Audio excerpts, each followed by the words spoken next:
Hey everyone, welcome back to another YouTube video, and in this video I'll be showing you guys how to fix Roblox app crashing on startup. If Roblox crashes immediately when you open it, don't panic. First, fully close the app. Swipe up from the bottom of your screen, find Roblox and then swipe it away. Next, you're going to go ahead and force stop it if you're on Android from settings. Then restart your device to clear temporary glitches. And head over to your app store, search for Roblox and make sure that your app is updated from the app store. Outdated version often crash, so make sure to update your app to the latest version. If you're using VPN or battery saver, disable them temporarily. Now on Android, you're going to go ahead and clear the cache. It can help.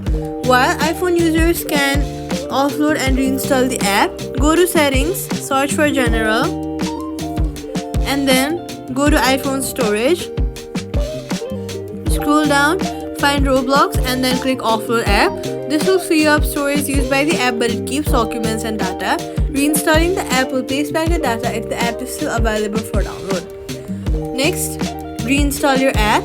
Then after reopening, you should be able to play without crashes, and that's it. Subscribe for more quick fixes.